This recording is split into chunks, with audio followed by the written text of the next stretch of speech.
Selamat berkenalan semua.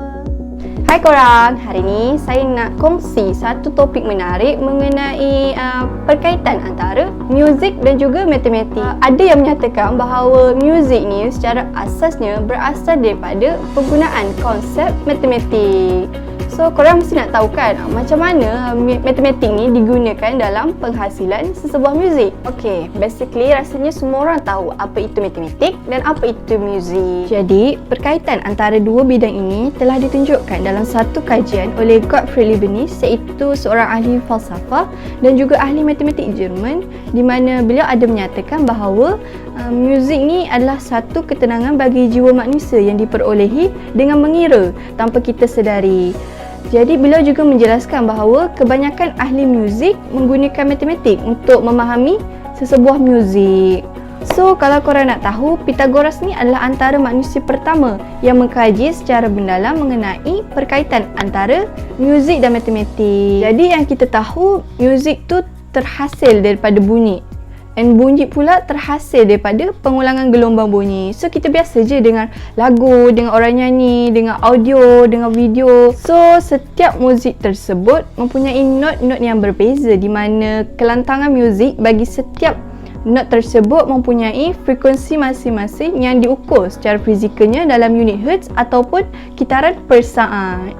Di situ terdapat hubungan matematik yang penting antara not yang dimainkan dalam muzik serta frekuensi antara not tersebut. Selain itu, antara konsep matematik yang menarik yang diperkenalkan dalam muzik ialah urutan nombor ataupun kita kenali sebagai urutan nombor Fibonacci dan juga aplikasi nisbah emas. Secara ringkasnya lah, nombor Fibonacci ni dinamakan bersempena dengan seorang tokoh matematik Itali, iaitu Leonardo di Pisa, di mana beliau diberi gelaran sebagai Fibonacci pada waktu itu.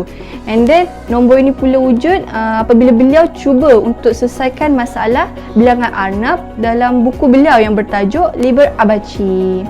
Okey, urutan nombor Fibonacci yang kita kenali ialah 1, 1, 2, 3, 5, 8, 13 and so on. So macam mana nombornya boleh jadi macam tu? Nombor tersebut diperolehi dengan menambahkan jumlah nombor 2 yang terdahulu dalam urutan. Okay, contohnya 1 tambah 1, 2. So 2 tambah 1, 3. 3 tambah 2, 5. 5 campur 3, 8 and so on. Urutan nombor Fibonacci ni dikatakan istimewa. Sebab apa? Sebab nisbah antara dua kembar dalam urutan nombor Fibonacci ni sebenarnya menghasilkan nisbah emas yang ditakrif nilainya sebagai 1.618.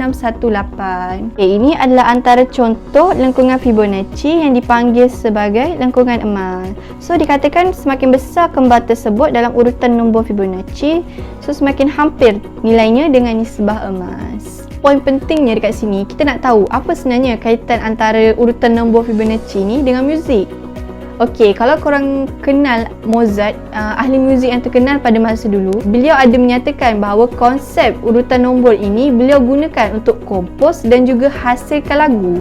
Okey, ini contoh keyboard piano yang terdapat urutan Fibonacci. Selain itu, ahli muzik lain seperti Beethoven, Schubert, Satie ada yang menyatakan bahawa diorang ni mencipta muzik menggunakan teknik yang sama. Walaupun diorang ni bukan ahli expert dalam matematik, tapi diorang claim bahawa teknik ataupun konsep ini adalah konsep yang sangat baik digunakan untuk penghasilan sesebuah muzik. Jadi banyak je sebenarnya konsep matematik yang kita gunakan untuk menghasilkan sesebuah muzik. Okey, contoh lain antaranya penggunaan harmoni, tone, nada, tu semua berkait rapat dengan konsep matematik. So, kesimpulannya, hubung kait antara muzik dan juga matematik tak dapat kita nafikan lagi bahawa banyak sebenarnya konsep ataupun teknik matematik yang kita gunakan dalam bidang seni, terutama dalam bidang seni muzik yang kita telah pelajari pada hari ini.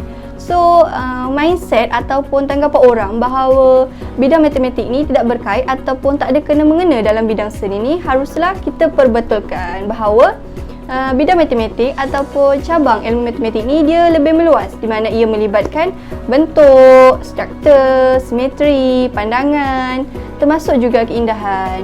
Jadi, kalau ada orang tanya macam mana kita nak menghayati ataupun menikmati keindahan matematik ni? Okay, first thing first, of course lah, kita kena belajar matematik. And kita kena ingat, kita belajar ni bukan semata-mata untuk kita lulus periksa ataupun lulus exam saja, tapi kita belajar untuk kita teroka benda baru, benda yang ada di dunia ini, benda yang ada di sekeliling kita, and kita pandang satu benda tu dari sudut pandangan matematik yang kita pelajari. And then apa yang kita nampak and kita belajar, kita boleh applykan benda tu dalam kehidupan seharian kita. Sekian, itu sahaja dari saya. Terima kasih.